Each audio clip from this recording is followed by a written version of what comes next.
Hello, my road trip and nomad followers. We had a bit of an accident once we got to the Yogi Bear Park here in Kentucky.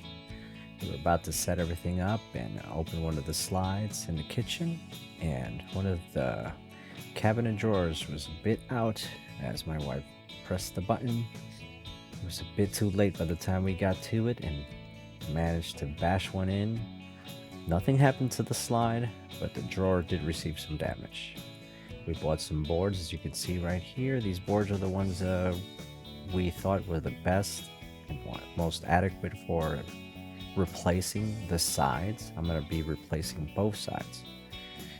Once I remove the pieces that were damaged, we have some nail holes and nails that we'd have to remove and fix and patch up. I tried doing it with this tin snip, but it left some behind, so I'm going to have to bash a couple of these in a little further. That little tool right there does the trick. The good thing about me is that I carry a good set of tools with me everywhere I go. I have a little garage in the RV and a section of the truck bed where I carry some of my good tools. I'm going to trace these out right here. You can see I'm going to trace both sides so that I can create a flush template and prep these boards so that I can cut them. I don't have a table saw, so I'll have to improvise those with using my Mini Susie, which I call it Mini Susie because I have a bigger version at home, but I carry this one in the truck, and a little skill saw right here. I like DeWalt. I keep the infrastructure with the same battery so that I can use them throughout all my tool sets. I'm cutting this board right here.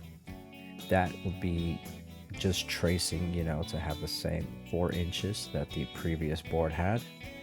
As you can see here, I got 3 sets of nail guns. I won't be using this router here because I did not bring any bits with me. Unfortunately, we're going to have to deal without and approach this in a different manner.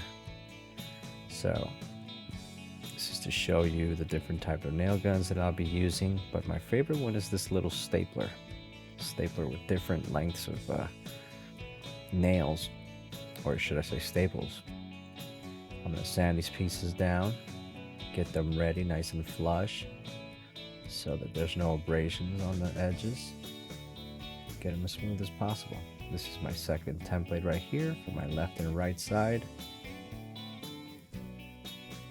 I use the square, cut that piece off, get it ready. Now these are just tracing what the previous pieces on the sides of the drawer were. Sanding that one side down too, just to even everything out. Right, we should have these boards ready. Now, I carry this baby with me as well. So this is my little garage right here. That DeWalt is a lifesaver if I need to inflate tires, do my little jobs on the road. Love that little thing. Never can get away with all that tangling hoses. Okay, so on this bottom, this is the bottom piece that sits flat where you place everything on inside of the drawer. I was measuring out to see what areas of it I would be removing, since I won't be sticking them inside of the tongue and groove. The boards that I purchased were a bit thicker than what the previous boards were, so I'm going to see how much of the sides I need to remove in order to fit this within the confinement of the cabinet. The cabinet was this 13.5, so I have to make sure that I fit within that. And remember, you have the spaces of every rail that you have to compromise for as well.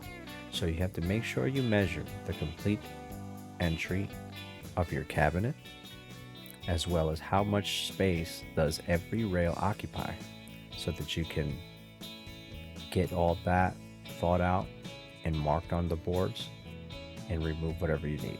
This piece here I had to remove, but it was nailed in. Usually they just sandwich it with the handle. I'm gonna cut these nails out, trim this piece up, get it ready, both sides, so that so that we don't have one side that ends up being bigger than the other. As I place it onto this, back on the face, if you notice, I trace the face down in order to know where it will go back to. Take a little bit of the little abrasions, get the nail gun ready, sand it down. We'll be placing it right in the spot, right where it was, except I like using glue for every little thing I do here. I like putting that little bit of glue, helps and goes a long way. I can tack maybe 2 nails into this board and the glue will do the rest. Whoever has to remove this in the future is going to have a great time. But even with all the tools that I carry, it still limits me from finishing this the correct way. So, you know, it's going to look a bit jigged. It's not going to be the best results, or as I wish I would have finished this job like, but it worked out. Over here we're going to mark also the base to see the length that I have to remove and the sides on it. Make sure you measure twice, guys, and cut once. Cut this piece off right now with the skill saw. Once I'm done cutting this piece, I will also sand it down, get it nice and smooth. Love this little device here. You can dust everything off with, keep things clean. Some more little dust right there. Right, and now it's time to assemble it, dry fit it. But what I'm going to do is I'm going to mark the bottom edge of the lip of that groove in order so that I have a guide to where I'm going to place the bottom base, and it allows me to see a little line that's going to go throughout the whole bottom like this, you see, so that when I nail from the other side, I put that board right up against that edge, and luckily, with a lot of luck and hope, we don't get any of those nails coming through and poking out like they can sometimes. Dry fit them right here again, make sure everything's good. Everything seems fine.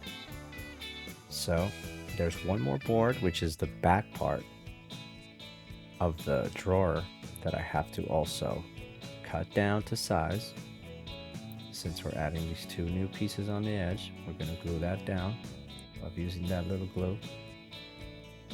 These staple nails, I love them. They grab on real well, and this is going to be a very sturdy repair. Even though it's a bit janky, it's going to be just right for the situation in which we're in. Yeah. Wife needs this drawer back on, so she's going to have it. Here we will be dry fitting it some more, getting all those lines perfect. Start by putting that piece in, casing it all in. I changed the nails to a 1/2 inch so that I can, in an angle, staple that section in so it doesn't protrude through the face or through the top. Now, I'm putting these nails right in the right spot after I mark them. It's very important so that they don't pop out anywhere. But make sure you mark it. Obviously, I got some more tools than many carry, but you're gonna have to find ways to find guides, and a square is important definitely to carry. For here, I am going to use this board to completely align that back section to that line that I marked so that it's all nice and flush. That'll help me also guide the nails and keep them from protruding. See? So let's put some nails in this baby and get it secured from the sides. Remember, always mark the lines. Try to keep it as straight as possible so that you don't end up putting it in an angle. You This is usually, and if you do mess up and you do manage to get one out, well, you know, just do your best to try to remove it with the least amount of damage. And repeat the steps. Make sure you have some sort of guide. See, that's my guide right there, so that I can staple this section in. Remember, you can always go to Home Depot and rent some stuff to get some of these repairs done on the go. And once I'm done with nailing this section here, going to install the rails that came with the drawer, and everything should fit back in. At the back, since there's nothing much supporting but the nails, I like to put a little bit of glue along the bottom. Let that set for a little bit. You could put it outside in the sun for maybe 20 minutes, and then voila, it's ready to come and check it out and see if we can install it. Dry fit it into those rails carefully. Boom, in and out, go. Another successful repair. Thank you guys for watching. Remember to like and subscribe. Follow us. Have a great one.